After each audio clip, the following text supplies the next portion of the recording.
पुढच्या कार्यकाळात मला असं वाटतं का फलटण सारखा यशस्वी क्षेत्र घेणार असं कोणाला वाटतं?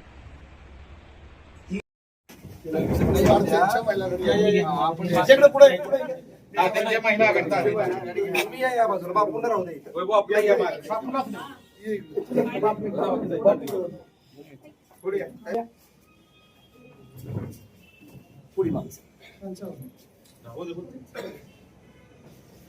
ओके. फलटण सारख्या प्रगतशील तालुक्यामध्ये फिरस्ता पारधी कुटुंबातल्या चौघांना आपला जीव गमवावा लागला. महावितरण कंपनीचा भोंगळ कारभारामुळे पारधी कुटुंबातली 4 लोक हकनात गेलेत. मात्र तरीही महाराष्ट्र राज्य विद्युत वितरण कंपनीला जाग येत नाही. असं निर्लज्ज आणि निरडवलेलं प्रशासन आणि कार्यालय कुठलं असेल तर ते विद्युत वितरण कंपनीचं कार्यालय.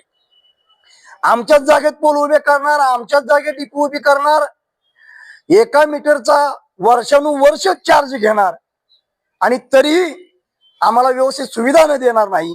त्याचा परिणाम फिरस्ता पारधी कुटुंबातल्या 4 लोकांचा बळी गेला. प्रथमतः आम्ही या जिल्हा नालायक प्रशासनाचा माननीय डॉक्टर राजेंद्र गवई साहेबांच्या राष्ट्रीय नेतृत्वाखाली पश्चिम महाराष्ट्र महासचिव चंद्रकांत कांबळे यांच्या मार्गदर्शनाखाली तीव्र स्वरूपात निषेध नोंदवतो. कारण असाच प्रकार आपत्ती व्यवस्थापन सातारा जिल्ह्याचं प्राधिकरण आहे ती घडण्याची वाट बघतं की काय म्हणून आज आम्ही निवेदन निवासी जिल्हाधिकारी नागेश पाटील साहेबांना दिलेलं आहे. राष्ट्रीय महामार्गालगत शेंद्रे गावाजवळ भरतगावच्या हद्दीमध्ये राजेश मोटर नावाच्या कंपनीनं दिवसाढवळ्या नैसर्गिक ओढ्यावरती स्लॅब टाकून बेकायदेशीर ट्रान्सफॉर्मर बसवलाय. त्याचा पाठपुरावा करण्यासाठी रिपब्लिकन पार्टी ऑफ इंडियाचे युवक जिल्हाध्यक्ष विशालभाऊ कांबळे गेली 3 वर्षे पाठपुरावा करतायत. मंडलाधिकाऱ्यांना स्थळपाहणी केली, अहवाल दिला, तो बेकायदेशीर ट्रान्सफॉर्मर आहे, नैसर्गिक ओढ्यावर आहे. नगर रचनाकाराने अहवाल दिला, तो बेकायदेशीर ट्रान्सफॉर्मर आहे, नैसर्गिक ओढ्यावर आहे.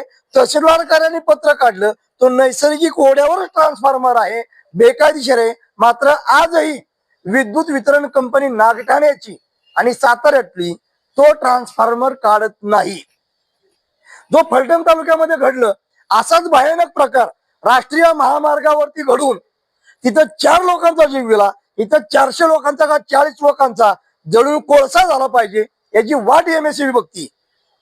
आणि शेवटी या गोष्टीचा तीव्रपणे गांभीर्याने विचार करून रिपब्लिकन पार्टी ऑफ इंडियाचे युवक जिल्हाध्यक्ष विशालभाऊ कांबळे, महिला आघाडी जिल्हाध्यक्ष रेखाताई सकटे, जिल्हा महासचिव सुहास मोरे, महिला आघाडी महासचिव चंदा उर्फ मनीषा कांबळे, आमचे मातंग आघाडीचे जिल्हाध्यक्ष किरण बोबाटे, आमचे जिल्हा उपाध्यक्ष अनिल धोत्रे, त्यासोबत आमचे सचिन, हे सगळे पदाधिकारी असंख्य कार्यकर्ते घेऊन विद्यार्थी आघाडी जिल्हाध्यक्ष पत्रकार आशुतोष वाघमोडे हे सोमवारपासून जिल्हाधिकारी कार्यालयाच्या बाहेर बेमुदत आंदोलनाला बसायचा निर्णय घेतलेला आहे.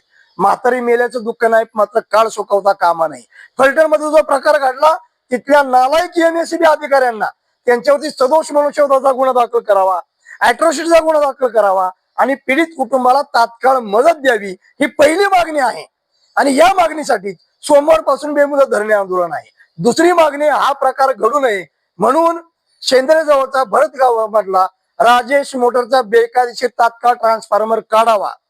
जर या दोन्ही गोष्टीची तात्काळ कारवाई झाली नाही तर सोमवारपासून रिपब्लिकन पार्टी ऑफ इंडियाचे बेमुदत धरणे आंदोलन सुरू होईल. याची नोंद जिल्हा प्रशासनाने घ्यावी. जय भीम, जय भारत, जय शिवराय, जय संविधान.